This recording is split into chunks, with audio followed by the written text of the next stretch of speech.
Alright, good morning sa inyong lahat mga kababayan. Pag-usapan natin itong masayang balita, no? Dahil ho mismo sa pangulo natin, booking ho sila no? Na ang tunay po talaga namang layunin nga kasi ng budget drama nila, saan ka ba namang nakakita na yung committee report, kino-question, 'di ba? Kino-question yung batas gamit yung committee report, 'di ba? Kahit na dalawa silang abogado, sabi nga ho ni Franklin Drilon, yan si Isidro Ungab, nakatrabaho ko yan. No? Ibig sabihin, nakasama niya sa trabaho bilang mambabatas.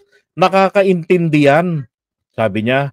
So, ibig sabihin po, kaya na nakakaintindi, nauunawaan po rin ni Ungab yung enrolled bill doctrine na tinatawag na kapag yung panukalang batas ay naaprubahan na, napirmahan na, na-certify na ng leadership ng both chambers at ng kanilang mga respective secretaries, yung secretary generals nila, tapos napirmahan na ng Pangulo, kahit hindi pa po yan nagiging ganap na batas dahil may publication pa yan, hindi na po yan po pwedeng questionin sa Korte Suprema.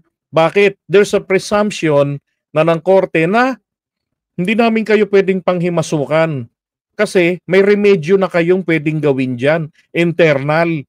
Mag-amendments kayo, sablay yung naipasa nyo dahil sa inyong kaguluhan. Magsulong kayo ng amendments. Hindi yung kami yung papanghimasukin ninyo dyan sa inyong trabaho na kayo lang din naman ay may sariling solusyon, may internal rules. Mayroon kayong pwedeng gawin amendments. Oh. At saka hindi namin pinapatulan yung mga ganyan, sabi ng korte, na dinadala rito ng mga talunan sa usaping politikal, dadalhin sa korte yung para maka-rematch sila sa kalaban nila. Oh.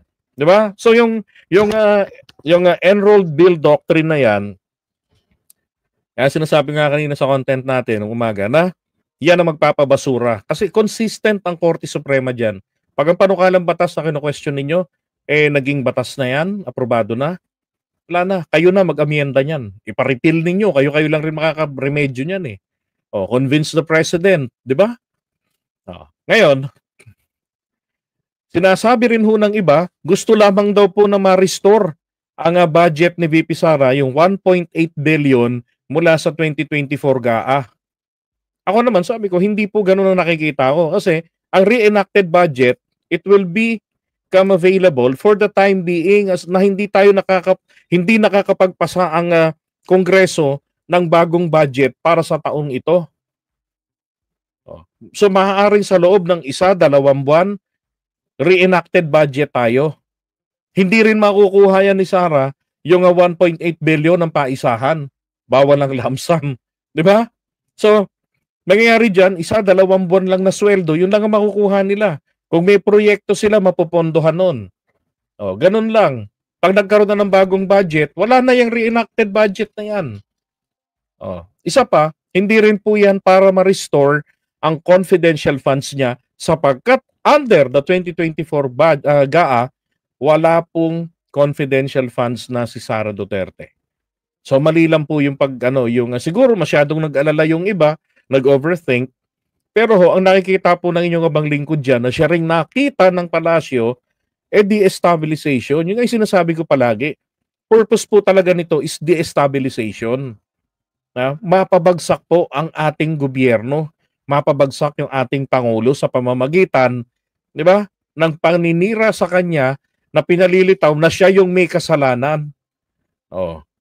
Kasi nga, kung talaga namang itong mga tungaho ay concern, dapat pagkatapos pa lamang ni Amy Marcos mag-privilege speech, ni-review na nila yung soft copy na in-email sa kanila ng technical staff ng BICAM. Mga tao mula sa Senado, kay Grace po at saka rito kay Saldico. Hindi nila ni-review. Hinintay nila magpirma ang Pangulo sa GAB. Tapos pinalilitaw nila na may bakante rin. At dapat may bakante din daw, may mga kulang-kulang din doon na figures sa GAB. Kasi yun daw dapat nakabase roon sa BICAM report. malinaw nakalagay, di ba? Sa omnibus um, dito motion nila na ang nakalagay roon, kung merong discrepancy ang GAB at saka ang BICAM report, yung GAB ang magpiprevail. O, yun din yung sinasabi ni Franklin Drilon sa kanyang interview. At nakatrabaho niya si Ungab, alam ni Ungab yung katotohanan na yan. 'Di ba? So maliwanag po talaga ang purpose ng mga to is maipahiya lang ang Pangulo natin, mag-create sila ng galit sa puso ng taong bayan. Eh ang sinasabi ng mga DDS, nanakawin, yung iba ninakaw, na yung budget, wala pa namang nare-release. 'Di ba? Yun lang yung purpose nito, huling-huli sila. Oh, kanina, eto, yan, sabi rito post ito ni Ivan Mayrina ng ABS, sabi niya, President Marcos calls constitutional challenge to budget a destabilization move. Yan, ask if government has a fallback if Supreme Court rules that Dagaa is unconstitutional. Sabi po ni PBBM, no, we shut down everything. I guess that's what they want. They want the government to, and sabi niya, eto, teka. Buhi para mabuo natin. They want the government to cease working. Diba? Sabi ng Pangulo, hindi. Tigil natin lahat. Palagay ko yun ang gusto nilang mangyari. Na tumigil ang gobyerno sa pagtatrabaho. Pero hindi na nangangahulugan, ihinto talaga ng Pangulo yan. Diba? Hindi ganun yun. Kasi nga magkakaroon tayo ng reenactment. Kung sakali na paboran ng Korte Suprema itong sinaungab. Pero gagamitin nga po nila yan sa impeachment laban kay PBBM. This is highly political, itong purpose ng ginagawa nila. Itong dalawang ito, magagaling nga kanyang abogado. Sabi ng mga DDS, including Attorney Vic Rodriguez, magaling daw ng abogado. Kasi dapat naiintindihan nila ano ang remedy, di ba? Kapag natapos na, naging batas na ang panukala. Sabi, so, matuloy yung kanilang mga destabilization na ginagawa. Sabi ng Pangulo, tingin ko, tigil natin ang operasyon ng gobyerno nang sa ganun matuloy yung kanilang destabilization na ginagawa. Sabi pa nga ng Pangulo, Marcos adds that the Solicitor General believes that government is on a solid footing in terms of constitutionality. Tama. 'Di ba? Ilan na hong mga legal experts sa batas ang nagsasabi na yung binding dito talaga is yung GAB. Yung GAB na ni-review ng Pangulo, pag pirma niya, hindi naman po ang Pangulo ang magpiprint niyan eh. Di ba? Pag pirma ng Pangulo doon, GAB yan. Pag print niya doon, pag pirma niya doon, printed na yun, libro na itsura nun eh. Magbabago na lang ang cover doon, malalagay na lang doon na General Appropriations Act. Tapos nandun yung pirma niya. Blanco po talaga yung pinirmahan ng Pangulo, sabi ni Franklin Drilon. 'Di ba? Kasi doon siya pipirma ng pangalan niya. Ay, doon siya pipirma sa pangalan niya. Rito, I don't know why they bothered to file that because napakahirap ng kanilang assertion. Ano yung assertion nila? Dahil nga raw po may blanco, so baka raw, sabi ni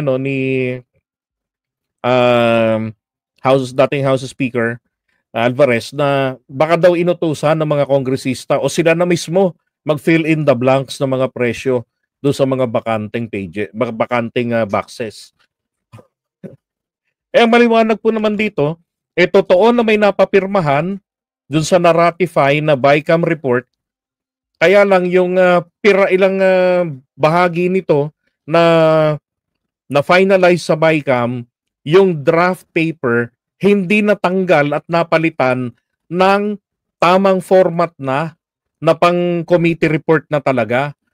Hindi napalitan ng mga tauhan doon sa technical staff. Yun lang ang maliwanag doon eh. Katunayan, yan lang yung nakitaan nila ng blanco. 4,000 pages, yan lang yung meron. 'Di ba? So maliwanag, hindi yan sinadya. Yan ay bunga ng pagiging negligent ng mga miyembro ng technical staff. Oh, pero naplansya nilang maigi yung final, which is the General Appropriations Bill or the Enrolled Bill, na siyang binding, na siyang pwedeng reviewin ng presidente. Anak ng baka. Sabi ni ano, "Hoy, puro budget issue nyo ah. Hindi pa sula naka-receive ng money mga politiko galong sa budget. Stop issue yung first priority natin. Impeach Sara Duterte." Hoy!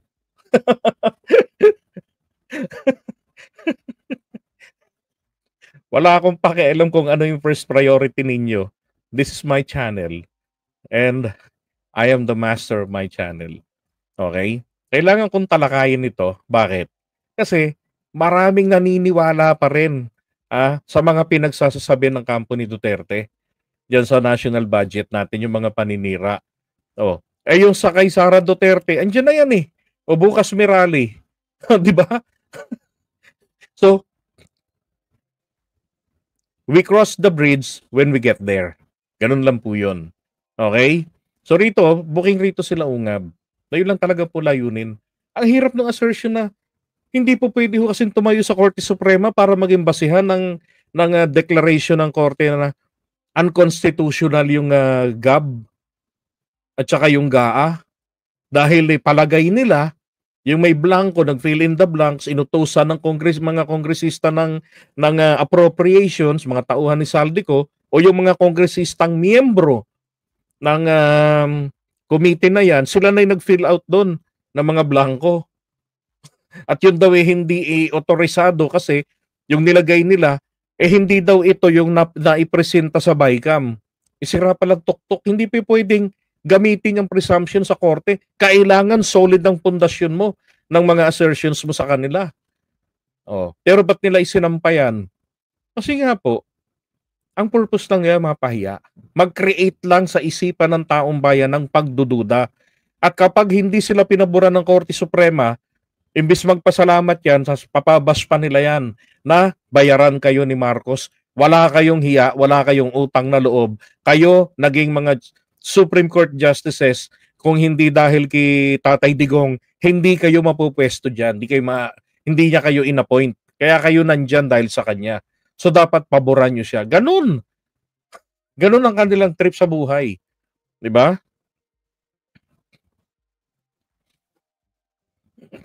Ay nako. Okay? So iwan natin to. Then lipat tayo sa topic natin.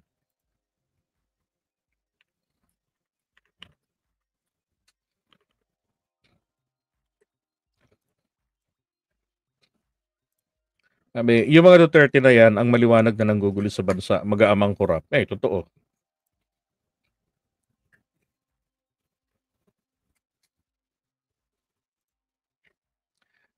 Wala naman talagang blanco sa GAB eh. Walang blanco sa GAB. Sinabi nga ng Pangulo eh. Eto, tingnan nyo ha. Angas nga ng presidente rito. Eto.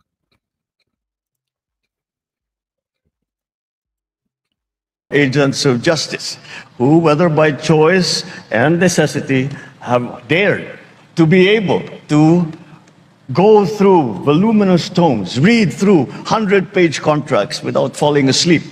And that alone deserves already applause. But let me tell you, as president, I am going to give you a run for your money. Just last month, I had to read 4,057 pages of the General Appropriations Act for 2025. Grabe, dami nun. Because I reviewed it, analyzed it, and yes, in parts, vetoed it. And so for those of Ang tanong nga kaya ba yun basahin? Depende sa taong babasa yun, syempre, di ba? Ayun nga mga addict nung araw sa pocketbook Yung Robert Ludlum na ganong kakapal, sus, may mga ka-eskwela ako, isa't kalahating araw lang. Pag may mga pa kami, pasok. Pag uwi ng bahay, babasahin niya.